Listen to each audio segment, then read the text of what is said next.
saya Iwet Ramadan, kembali lagi di Her World, a chat with Paula Verhoeven. Hai Kak, apa kabar? Kabar baik, ini udah lama banget.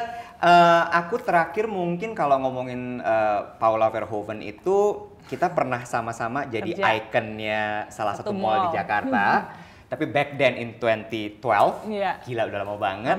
Terus kemudian waktu aku punya brand batik, brand fashion, Paula sempat beberapa kali juga show, walaupun itu dapat jadwalnya juga susah banget. Karena zaman itu kan Jakarta Fashion Week tuh, kalau misalnya request, aku mau Paula Verhoeven. Paula jadwalnya oke, ada show ini kayak udah digrup-grupin. Pengennya sih aku bisa show ya, tapi apa daya ya kan badannya. Cuman satu. Tapi how are you? Baik Kak, baik.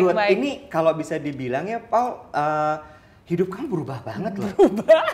Parah setelah menikah. Iya, jadi terakhir kamu show tuh kapan? Terakhir aku show 2018 waktu hamil 1 bulan tuh kalau nggak salah bulan Mei deh. Waktu itu show Mas Bian, Studio 133. 2018? 2 tahun yang lalu? 2 tahun yang lama ya. Oh my God. Habis itu hamil, gede, terus kayak gitu lahiran, terus nggak kurus-kurus. Ya udah corona, ya udahlah ya. Tunggu dulu, pertanyaan. Nggak kurus-kurus, segini tuh untuk ukuran model nggak kurus?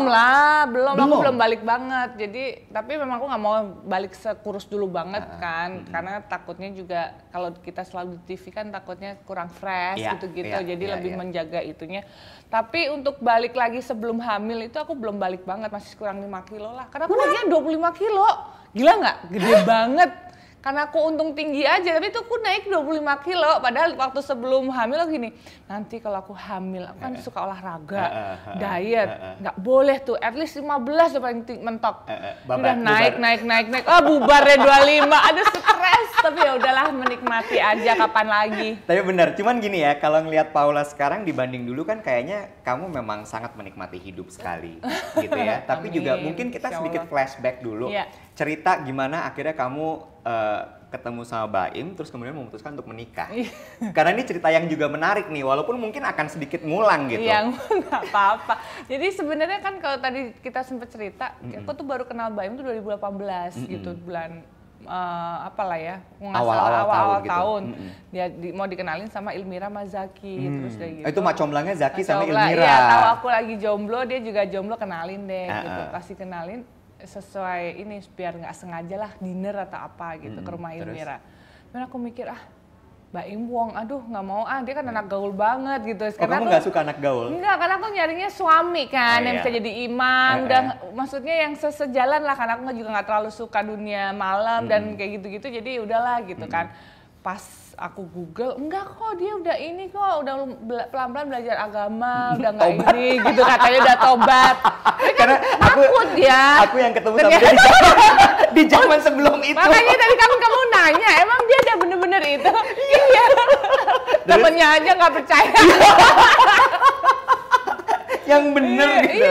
Terus udah gitu. Ya udah akhirnya pas aku kan orangnya sangat hati-hati, dalam arti aku cari tahu dulu nih. Dia ngajakin ketemu, akhirnya dia lama-lama dia DM aku langsung. Tapi kan namanya nggak berteman, dia kan jadi di request kan. Nah, pas aku iseng, aku cek, aku jawab 7 jam kemudian. Akhirnya, karena aku nggak enak orangnya, udah ketemu dulu. Setelah 2 bulan aku diemin, maksudnya 2 bulan aku, terus didiemin dari tawarannya si Zaki. Jadi aku yaudah. Akhirnya pas aku ketemu, pokoknya aku cari tahu lah. Oh kayaknya anaknya baik nih. Terus gitu, aku cari tahu terus teman-teman sekeliling. Karena aku terus terang aku nggak kenal dia. Aku tahu dia artis, tapi justru aku berteman sama orang-orang yang pernah temenan sama dia, jadi kayak Mas Lukman, Kaulan, gitu. Lukman Sardi. Itu kan gengnya dia tuh. Tapi itu aku pernah kerja sama. Gitu waktu itu. Jadi kamu ngecek ke mereka semua tuh? Iya, maksudnya ke dia, terus ke Nadine, kenal. Jadi aku tanya-tanya lah sebelum aku beneran yakin gitu. Ya udah pas jalanin, ternyata orangnya baiklah, lagi sama-sama belajar. Ya udah, aku ngerasa dia bisa jadi imam aku. Ya udah kita jalanin. Niatnya juga baik gitu. Nikah setelah 8 bulan. Dan kemudian sampai ke kehidupan sekarang, tiba-tiba berubah total. Exposure dari dulu selalu memang the lights always on you. Dalam artian kayak cover majalah tuh udah kayak berkali-kali. Tapi segmented kan Kak? Nah sekarang ini kan mes banget, kayak kamu juga kalau misalnya dilepas di pasar gitu bisa kayak dikerubutin orang gitu sekarang, iya nggak sih? Kalau dulu mungkin cuma cantik nih gitu kan. Tapi kalau sekarang bisa dibrek gitu. Iya gitu. Apa rasanya? Awalnya sih pasti shock ya kan, shock dalam arti. Ya pertama kali kamu sadar bahwa oh my god, ini kok orang-orang jadi tahu gue banget. Gara-gara ya pertama nggak dipungkirin pasti karena aku nikah dan pacaran sama Baim yang pasti. Gitu. Makanya waktu pas aku belum yakin, aku nggak mau dibawa-bawa atau dikenalin di media. Karena aku bilang, aku nggak mau jadi salah satu mantan kamu gitu ya kan. Secara, iya dong, secara di Virgo. Makanya Mak Ayu jadi kan. Oh baik, iya. Luna, Ayu, kamu, oh iya, saya udah bisa menebak. Sempat ketemu kan waktu Iya, oh iya, oke sudah paham. Lalu, paham. Jadi nggak mau dibawa-bawa karena dicap mantan Baim. Kalau nggak jadi, iya kan. Okay, dan aku tahu dia tuh kan pas aku Google, sebelum aku ketemu dia, aku Google dulu. Gila, kayak setiap pacaran tuh deket sama cewek kenapa masuk berita ya gitu kan. Aku jadi nggak mau jadi salah satu historinya dia gitu kan. Karena jejak digital itu nggak bisa dihapus. Akhirnya aku bilang pas aku yakin mantep, akhirnya ditawar. Parah banget. Iya dong. Iya. Kayak image tuh. Bukan sih lebih kepada aduh takut ini cuman main-main doang, males aku nggak mau dimain-mainin gitu. Maunya serius nyari suami. Akhirnya pas aku yakin akhirnya dia juga mau ngelamar aku pas segala macam, ya udah akhirnya kita jalanin gitu. Kalau dibilang berubah pas ya dari situ berubah dari ketemu suamiku Baim. Kedua pas kita YouTube sih. YouTube tuh luar biasa. So YouTube change your life? Iya YouTube. Waktu awal-awal gini, aku tahu juga bahwa kalian kan bikin YouTube ada banyak pengaruh dari Raffi. Raffi bilang bikin deh YouTube segala macam. Karena kayaknya dari sebelum nikah kan udah bikin. Dari sebelum nikah, Agustus gitu. Terus meledak ternyata. Iya. Nah, kamu awalnya diminta untuk ayo kita bikin YouTube, kamu oke? Sebenarnya waktu itu aku masih nurut. Maksudnya aku nurut aja orangnya oke aja. Karena kita juga nggak berpikir bakal semeledak ini gitu. Karena memang waktu kita bikin itu nothing tulus gitu loh. Jadi andai kan nggak meledak pun kata si Baim juga, maksudnya ini adalah rekaman memori kita lah istilahnya perjalanan kita. Karena tapi itu udah diikat, udah kita nikah ya? Itu udah Juli, itu udah tukar cincin. Oh jadi udah oke, ini udah kalau nggak bakal mau dong. Nggak mau kalau nggak, itu udah tukeran cincin dan November nikah, itu bulan Agustus. Terus? Nah itu pakai akunnya Baim yang dulu gitu, sebenarnya diubah nama jadi Baim Paula. Nah Baim cuma bilang kayak gini, udah kamu jadi diri kamu, aku jadi diri kamu yang kaku, yang kayak gitu. Pokoknya dia bilang gitu. Iya. Pokoknya jangan diganti. Jangan kayak mau dibikin sok cantik atau apa. Kadang-kadang kan kita kan gak mau kelihatan jelek atau apa kalau di model kan profesi kita kan biasa. Tapi karena aku juga orang yang cuek juga, ya udah kamu jadilah orang yang kaku, yang begitu, aku jadi yang jahil, yang begini. Udah gitu, kita bikin aja. Itu dari cuman punya satu editor. Dan kita kemana-mana waktu kita honeymoon, Baim kita video sendiri, kamerain sendiri, bahkan waktu itu pakai handphone juga gitu. Sama dia edit sendiri, dia belajarnya edit. Jadi masih DIY. Iya. Jadi artinya ini juga mematahkan, kan banyak stereotip yang bilang YouTuber tuh suka sebel sama selebriti yang masuk ke YouTube karena kalian punya privilege untuk hire editor. Ternyata enggak. Awalnya kita cuma punya satu. Terus nggak ada kantor, tinggal di rumah kita waktu itu, terus kayak gitu. Baim ngedit sendiri, bahkan di waktu-waktu honeymoon aja dia ngedit gitu. Karena kan kalau kita kirim data kan lama ya kan, jadi dia belajar ngedit gitu. Jadi segitunya perjuangan, istilahnya kalau dibilang wah enak ya tiba-tiba naik sih, sebenarnya enggak juga, kita mengalami proses itu. Jadi yang benar-benar kita lumayan booming itu yang twistnya itu waktu kita jadi orang gila Januari 2019 waktu itu. Tahan dulu. Abis ini kita bahas gimana ceritanya sampai akhirnya kemudian dari cuman Baim, Paula, satu orang editor, tiba-tiba sekarang jadi sebuah PH yang bahkan jual program ke TV. Ini canggih sih, karena biasanya adalah orang seperti kita kan talent, kita dijadiin objek, mereka hire kita, mereka nentuin hidup kita. Sekarang enggak. Kita yang bikin sesuatu. Bikin sesuatu dijual. Abis ini ya, jangan kemana-mana. Kita lanjutin lagi ya. Ini tadi menarik deh. Ternyata Baim sama Paula itu mematahkan stereotip bahwa selebriti menjadi YouTuber itu privilege-nya lebih besar karena mereka bisa hire editor dan sebagainya. Karena Baim ternyata bener-bener ngedit sendiri. Mbak itu bintangnya apa ya? Dia Taurus. Oh cocok kalian emang. Iya. Itu emang udah unsurnya. Taurus dan Virgo ya. Taurus dan Virgo. Nah, waktu itu tadi kamu cerita bahwa turning point-nya waktu kalian jadi orang gila. Itu ceritanya gimana sih? Jadi kan memang sebenarnya Mbak M tuh kan memang suka jahil gitu. Banget. Terus kayak gitu memang dia suka berbagi. Jadi waktu pas video berbagi pun itu dia juga penuh gejolak apakah mau diposting apa enggak waktu itu karena dia kok pikir takutnya ria iya. atau gimana. Cuman akhirnya setelah kita diskusiin dan kita pikir ya udahlah ini kayak cuma sebuah tayangan aja gitu loh, maksudnya menghibur, jahil tapi juga ada sisi berbaginya. Kita nggak mikirin apakah ini jadi ria atau enggak, pahala apa enggak, kita nggak pikirin itu. Ya udah kita let it flow aja, niatnya juga baik, ya udah kita post. Karena itu sempat kalian pikirin juga ya? Kayak gitu. Karena kayak gitu-gitunya kan maksudnya sempat ke Mbak Im malah justru sempat ditanyain ke Ustadz apa ya kayak gitu-gitu. Serius? Iya, maksudnya kayak harus bener nggak sih yang dilakukan itu bener apa tidak. Jawaban gitu. Ustadz adalah?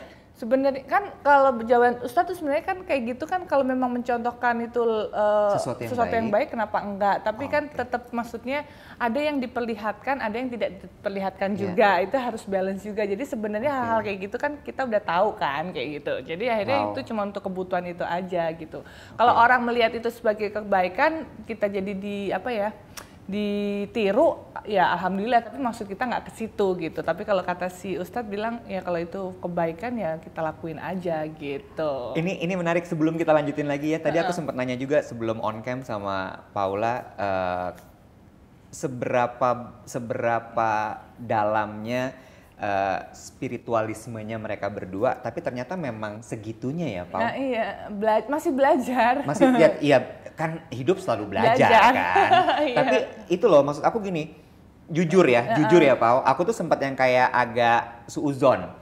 Duh pamer banget sih nih, itu ada kayak gitu. Tapi ternyata setelah denger cerita kamu ini, aku jadi merasa bersalah gitu. Bilang maaf sama Mbak Im ya. Tapi dalam artian ini meluruskan loh. Ternyata sebelum kalian posting, itu penuh pemikiran sebenarnya. Bahkan waktu itu ada momen kan Mbak Im selalu bilang tuh kalau di interview, kalau misalnya ada momen di mana dia waktu itu mau ngasih pemulung atau apa lupa, waktu itu ada aku juga. Terus mana kamera gitu dia bilang. Jadi kayak beda tipis antara kita ikhlas mau ngasih sama akhirnya kamera gitu. Nah, dia belajar di situ. Akhirnya sekarang ada yang memang dikamerain, ada yang enggak kayak gitu. Kan sempat perdebatan batin pastinya kayak gitu. Tapi balik lagi kan niat kita memang bukan untuk sesuatu yang maksudnya niat kita tuh hanya untuk sesuatu yang baik. Jadi ya udah kita jalanin aja. That's gitu. really nice. Nah, kemudian kita cerita balik lagi nih soal akhirnya jadi sebuah PH.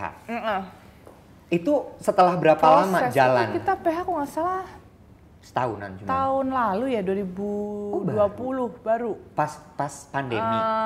Sebelum pandemi Januari. Januari. Ya, aktifnya mungkin Maret atau apa gitu. Jadi baru mulai bikin PT lah apa segala macam gitu, hire orang. Iya, jadi sebenarnya dari kita punya satu editor, terus Mbak Im kemana-mana ngedit sendiri. Jadi kan kita selalu pakai device. Jadi kadang-kadang pengambilan YouTube waktu itu tuh juga nggak harus pakai kamera gitu. Jadi dengan aku sih waktu itu kita pakai iPhone ya gitu. Jadi kualitas iPhone juga udah bagus banget. Jadi ya udah dengan pakai iPhone, terus Mbak Im juga ngeditnya pakai MacBook.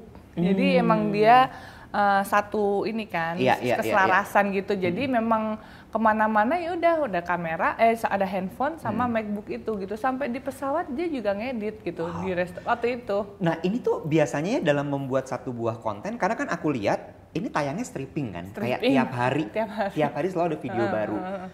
Wow, berat ya. Berat, aku juga udah kayak sinetron. Asli mikirnya gini loh, aku mikirnya gini, kerja untuk tampil aja itu setiap hari berat. Ini plus produksi loh. Itu Mbak Im berapa orang yang nempel, kamu berapa orang yang nempel biasanya? Kita akhirnya pecah tim, jadi kayak baru berapa bulan terakhir itu pecah tim. Yang ikut ke aku 2 orang timnya, ke Mbak Im 3-4 orang lah karena dia lebih banyak kan, karena kan lebih kebanyakan dia tuh bisa jalan 2 program sekaligus kalau sekali jalan itu sehari. Nah kalau aku tuh biasanya di rumah tuh YouTube sama Kiano, terus sama beberapa program yang di televisi gitu. Karena kalian jual program ke televisi. Iya, itu. Nah, kalau yang di rumah terkadang misalnya kalau tim belum datang, kadang-kadang kan momen itu nggak bisa harus cepet kan, nggak bisa ketinggalan. Kalau nunggu tim masa ngulang lagi nggak gitu kali. Apalagi piano kan. Jadi kadang-kadang aku ngambil sendiri gitu, pakai handphone aja, pakai device ini, pakai handphone. Udah, jadi momen-momen yang piano kira-kira lucu apa, biasanya aku ambil sendiri gitu. Karena kan kadang-kadang juga si penonton itu kadang-kadang kangen dengan dulu kan kita juga belum ada tim ya. Kita semua selfie kayak gini-gini. Jadi kangen dimana kita tuh handheld sendiri gitu loh. Jadi kayak real. Iya. Jadi kadang-kadang kita juga suka kayak gitu. Jadi kalau misalnya sama Keanu aku video sendiri, Keanu gini gitu. Jadi lebih real aja, lebih deket gitu kesannya. Ini ya yang aku juga penasaran adalah gini. Ini karena pengen tahu juga gimana sih kehidupan di balik sebuah tayangan YouTube, apalagi yang stripping tiap hari kayak begini. Itu artinya selalu ada kreatif yang kalian pikirin, besok kita bikin apa ya? Maksudnya kayak ngeliat Mbak Im gitu ya, setiap hari dia harus selalu ada kegiatan dong kalau gitu. Betul, dia mah udah kalau bisa dibilang 24 jam kurang kali itu dia. Dan dia itu sebenarnya dari semuanya kreatifnya tuh di dia. Otaknya tuh kreatif, otak kreatifnya tuh di Mbak Im, sedangkan yang lain adalah mengeksekusi gitu. Termasuk buat kamu? Iya, termasuk buat aku. Tapi kalau misalnya kayak YouTube yang cuman aku sama Keanu, biasanya udah bisa ide kita, kayak misalnya aku mau ngajak Keanu main atau pijit gitu ya di spa baby gitu, itu aku bisa langsung aku ada ini nih, pengen ini nih, tinggal ambil tim ini. Jadi udah kayak sebenarnya kalau orang bilang terus kapan istirahatnya, kayak orang kan mikir itu kamera berarti 24 jam terus gitu kan. Sebenarnya enggak, itu sama persis yang kayak aku pikirin waktu ngeliat Kim Kardashian, ngerti enggak? Itu sama hal itu ternyata aku ngerasain juga ya kan. Itu pertanyaan yang sama. Iya. Benar. Tapi kan kita nggak ada kayak ngejelasin satu-satu begini kan, itu PR lagi ya kan. Sebenarnya enggak, kita tuh bisa atur gitu loh. Karena kayak misalnya biasanya schedule aku itu misalnya aku tuh cuman ambil waktu 3 jam dalam sehari, aku pergi keluar, kayak misalnya ada satu program TV di stasiun TV, aku berbagi. Jadi aku sama tim aku 2 orang itu, jadi aku berbagi keluar, aku titipin anak aku sama adik aku, sekitar 3-4 jam paling maksimal. Kamu balik udah? Itu aku balik, abis itu di situ lanjut YouTube biasanya, paling cuman kayak sejam 2 jam, mungkin ngapain kayak Keanu. Buka kayak unboxing kado kayak kemarin atau apa gitu, biasanya habis gitu. Tahun soalnya kan. Habis ulang tahun, habis udah gitu. Habis itu udah, nanti terus lanjut malamnya live. Kita ada live di kantor gitu yang live YouTube. Bukan live TV. Setengah 10 malam. Live TV itu artinya broadcast TV datang ke rumah? Ke kantor. Iya, ke kantor. Iya. Di kantor kita. Gila ya, ini pergerakan dunia entertainment tuh emang udah berubah banget ya. Zaman dulu kalian yang setengah mati berangkat ke TV, mesti berapa jam sebelum karena mesti make up, mesti sekarang enggak. Sekarang semua kita di situ ya. Keren. Jadi emang kantor kita tuh udah kalau Mbak Im kan orangnya panjang kan, jadi ada studionya, ada editor juga terbagi, ada yang TV, ada yang YouTube, TV kan ada beberapa, jadi dibagi-bagi gitu. Nah, seberapa penting device menurut kamu? Sama apa aja sih biasanya yang dipakai kalau untuk produksi YouTube ini? Pastinya kamera handphone. Karena dengan handphone pun juga sebenarnya kita udah mendapatkan kualitas yang bagus ya, apalagi sekarang iPhone 12 gitu. Dan tentunya laptop gitu, laptop. Mungkin sebenarnya nggak laptop sih. Kalau di kantor itu iMac gitu. Nah, dan kalau misalnya traveling baru MacBook dibawa-bawa gitu. Tapi kalau sekarang kan traveling kita udah bisa bawa tim. Kalau dulu Mbak Im sendiri dia ngedit langsung, dia belajar orangnya gitu. Kalau kehebatan dari device handphone yang kamu pegang sekarang itu apa yang paling kamu rasain? Kamera sih pastinya. Kamera ya. Karena ya mau gimana pun kerjaan semua kan di handphone, kayak mungkin produk, terus postingan, terus YouTube, itu semua kita nggak bisa lepas dari kamera handphone sih. Jadi kenapa salah satu yang bikin aku memilih pakai produk handphone itu, aku lihat dari kameranya. Gitu. Itu belanjanya kalau kayak gitu di mana biasanya? Oh, kalau aku biasanya di Gmap. Itu udah ada semua tuh. Semua ada di situ, mau kamera, mau handphone, mau laptop gitu. Bahkan aku suka headset juga gitu kan, AirPod. Iya.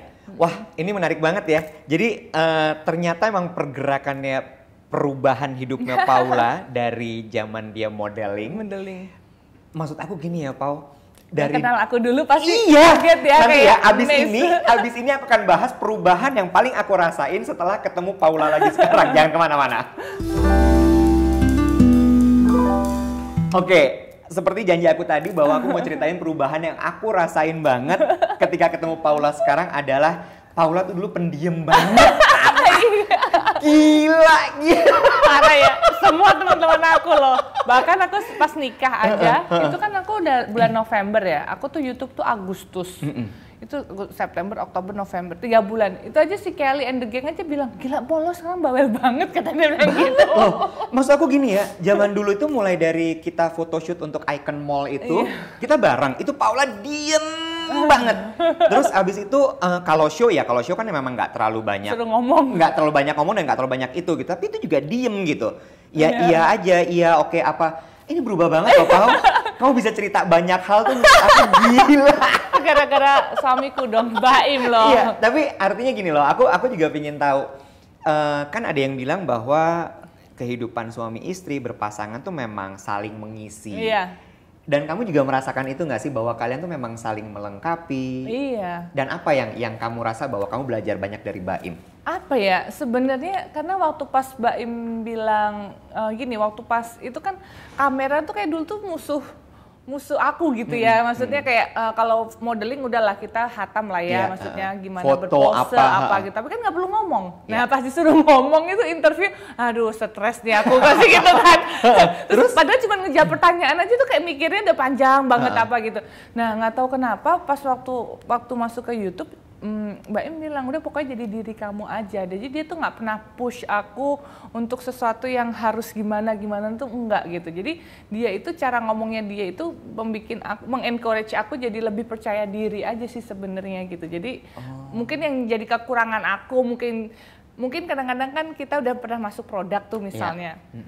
Jadi cara ngomong kita kan nggak mau terlalu iklan atau gimana. Ya itu dia ngasih tahu pelan-pelan kalau kamu lebih ini, dia suka ngeliatin tuh kalau misalnya jatah aku yang ngomong, coba ulang lagi, kamu lebih ini gitu. Jadi dulu masih bisa suka dikontrol kayak gitu, kalau sekarang udah dilepas gitu loh. Jadi kadang-kadang aku nggak terlihat natural, satu, kedua aku mungkin model banget gitu ya. Selalu pengen terlihat cantik. Iya. Dan kadang-kadang sekarang udahlah serai ya kan, bangun tidur lu videoin ya udahlah udah pasrah gitu. Jadi udah sekarang. Oh iya, ada momen begitu. Udah sekarang udah di momen kayak gitu, udah apa adanya. Karena kadang-kadang ya kan gak masuk muka juga. bantal apa dia main video gitu kayak itu. Ya udahlah dulu aku suka komplain lama-lama sekarang ya udah oke gitu. Oh iya, itu ada momen yang kayak udahlah, mau dilawan juga nggak mungkin. Nggak bisa gitu ya, paling ya ganti baju, paling baju aja yang lebih dikonsernin kan. Kalau misalnya dari bangun tidur ke itu, cuman kalau muka udahlah ya.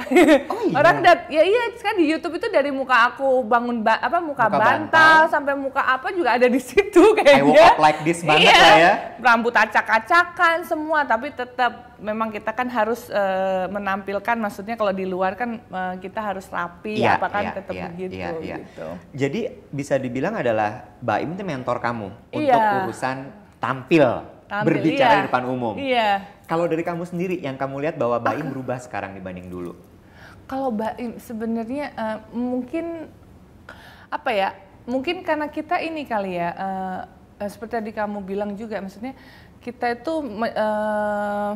sama-samanya tuh aku jadi orang banyak mengenal aku. Iya.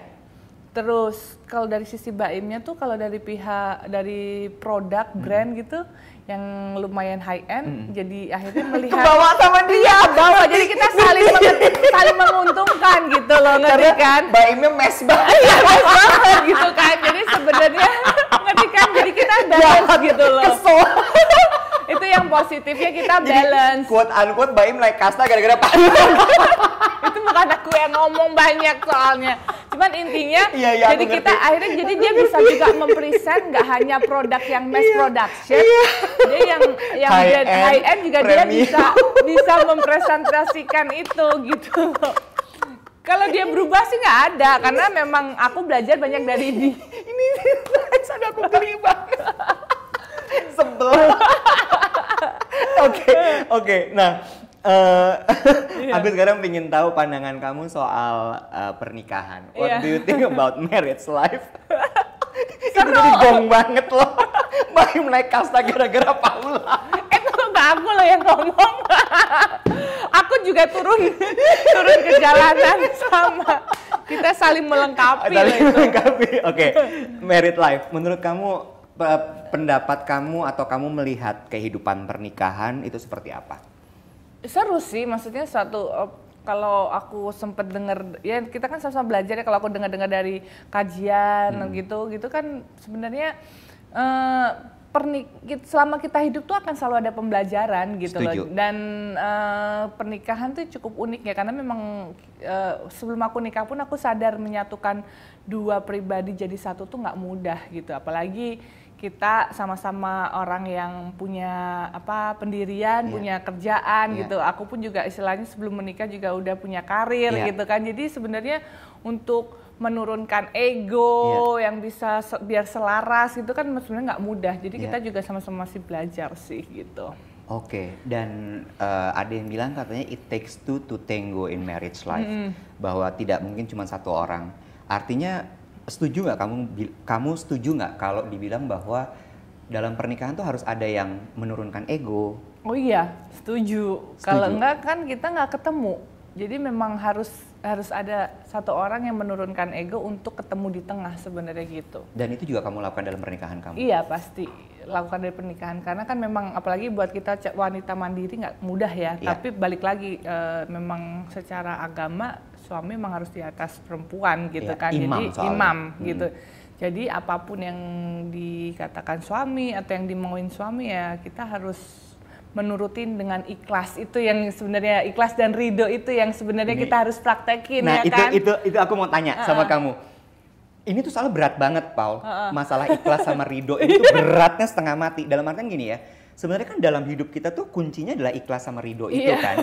Segala hal nih, gak cuma pernikahan. Bener. Sementara kan namanya manusia punya ego, punya mau. Kamu gimana caranya untuk bisa menerapkan itu? Walaupun aku tahu tadi kamu bilang setiap hari adalah belajar.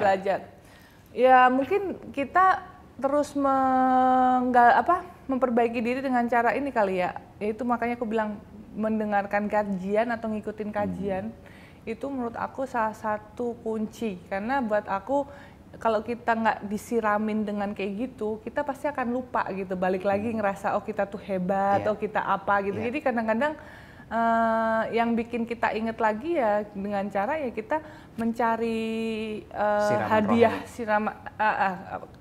siraman rohani itu sendiri gitu. Wow. Hidayah kok hadiah. Hidayah sendiri ya. Aku juga kan? Gini, kenapa hadiah? Hidayah maksudnya. Hidayah ya kan. Karena dan itu didapatkan dari si siraman rohani yang berupa kajian-kajian itu tadi. Bahkan kalau sekarang kan tinggal online atau dari YouTube kita bisa dengar, harus kita yang mencari, karena balik lagi kata orang itu istilahnya itu surganya kita lah, pahalanya kita. Jadi mau gimana pun suami ke kita, kalau kitanya iya aja ridho katanya, itu adalah pahala kita nanti di surga katanya gitu. Walaupun itu nggak gampang ya, aku tahu. Cuman itu yang harus kita pelajarin gitu loh. Wow. Berat ya?